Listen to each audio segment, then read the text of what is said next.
The Knicks have had themselves a pretty good offseason. They finally managed to land themselves a quality starting point guard in Jalen Brunson.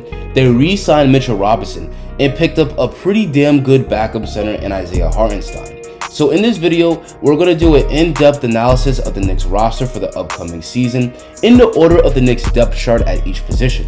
But before we continue, I'm trying to hit 10,000 subscribers by the end of the year, so please, if you enjoyed the content, please like the video and hit that subscribe button. Now let's get started. The starting point guard on opening night for the Knicks will be Jalen Brunson.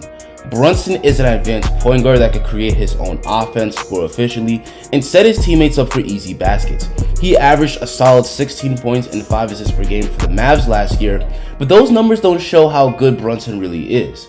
The Mavs run a heliocentric offense around Luka, where his teammates get very limited opportunities to handle the ball. Their offense is very similar to the Rockets' offense with James Harden in Houston. This is part of the reason Brunson wanted out, because he believes that there was another gear he could reach that he wouldn't reach with the ball-dominant Luka. And we saw a glimpse of this when he dominated in the playoffs, averaging 21 points and 4 assists per game, including a 41-point game against the Jazz. For the first time in a long time for the Knicks, the point guard position will be a strength of the team. Backing up Brunson should be Derrick Rose. D Rose is coming off a down year where he was limited to just 26 games, but the year before, he was instrumental in the Knicks getting to the playoffs and finishing as the 4th seed. When healthy, D Rose is a very good backup that can still get into the paint at will, finish strong, and set up his teammates for easy baskets. Having D Rose off the bench means the Knicks will have a great leader for the second unit. And the third string point guard will be Miles McBride. Last season, McBride didn't play much, and as a result, the Knicks sent him to the G League. He dominated the G League, but he played terribly when he actually got minutes on the Knicks outside of a 15-9 game against one of the worst teams in the league. McBride is a good defender, but his shooting, scoring, and playmaking are all pretty bad by NBA standards. Maybe McBride can develop into a good player, but as of right now, he's just a defensive specialist. Now we move on to two guards. I know some Knicks fans are going to be upset when I say this, but Evan Fournier is likely the starting shooting guard on opening night. Evan Fournier is a poor defender and inconsistent on offense, but he's an elite shooter. In fact, he broke the Knicks record for three-pointers made in a season. He also can get hot at any given moment, and he showed this when he dropped 41 points against the Celtics. The Knicks are also going to need some driving lanes for Jalen Brunson, so if I was a betting man, I'd bet that Evan ends up starting for the Knicks at the two-guard position. Backing up Evan Fournier will be Immanuel Quickley. Quickley had a very up and down year. He struggled with his shooting for most of the season, and when D Rose went down with injury, he was having a really tough time handling the backup point guard spot. But it looks like Quickley figured something out at the end of the season, because in the last 20 games, Quickley averaged 16 points and 5 assists per game on much better efficiency. Now, some Knicks fans saw this and were ready to pencil in Quickley as the starting point guard spot for the season. I strongly disagree.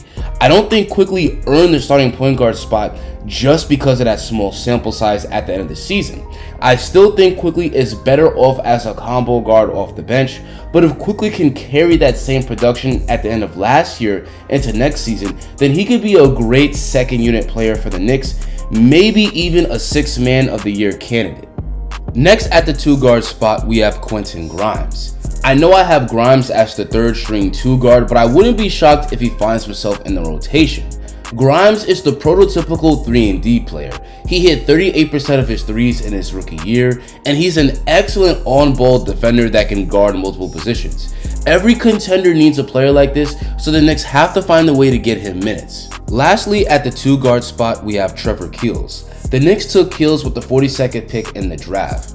Keels is a 6'4" combo guard that can attack the basket and was a good on-ball defender at Duke.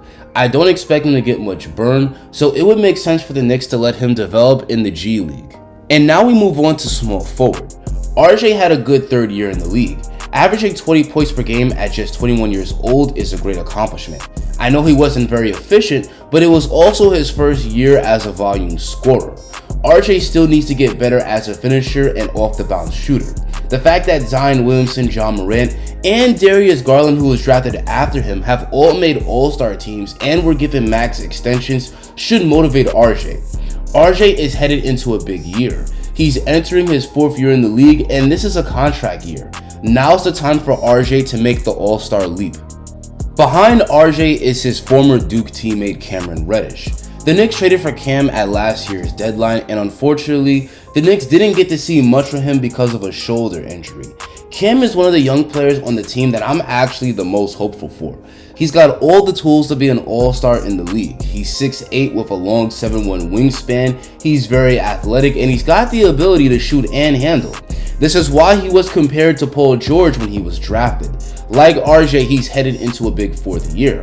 I would love to see Cam play a big role on the Knicks next year, but it's up to Cam to put in the work this offseason and show his worth to Coach Tibbs during training camp. Now we move on to power forwards, starting with Julius Randle.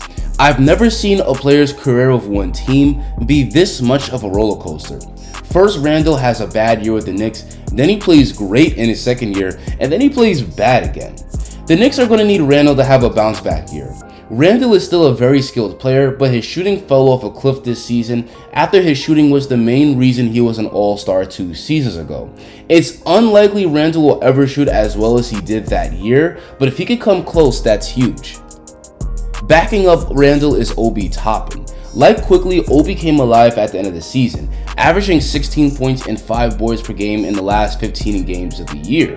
He even had a 42-point game against the Raptors. Now that was impressive, but we also have to remember that most of his damage was done in April against tanking teams and playoff teams resting their starters. But on the bright side, Obi showed a much improved outside shot and the ability to put the ball on the floor. Hopefully that carries into next season.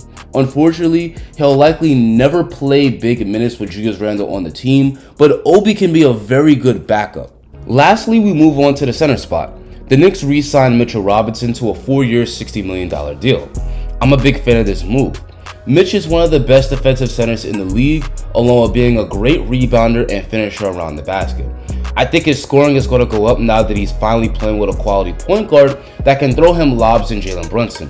He still needs to get better as a free throw shooter, but having their young defensive anchor locked down long term is huge. Backing up Mitch is Isaiah Hartenstein. This was a very good pickup. Hartenstein is also a good defender, but he's much more offensively potent than Mitch with the ability to shoot the ball and pass really well from the high post. Should Mitch miss some time, Hartenstein can easily start and the Knicks won't miss a beat.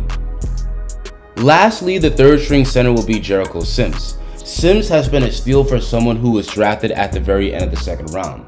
He didn't get much burn in his rookie year, but when he did play, Sims showed some serious defensive potential with the ability to protect the rim and defend multiple positions. He's also a terrific finisher and lob target thanks to his insane bounce. Unfortunately, he's likely out the rotation, but should the guys ahead of him get hurt, he'll have his opportunities to play. And with that said, guys, that's going to be the end of the video. What do you think will be the Knicks starting 5? Tell me in the comments. Make sure you like the video and subscribe, and click this video to get a deeper look at why Jalen Brunson was a great pickup for the Knicks.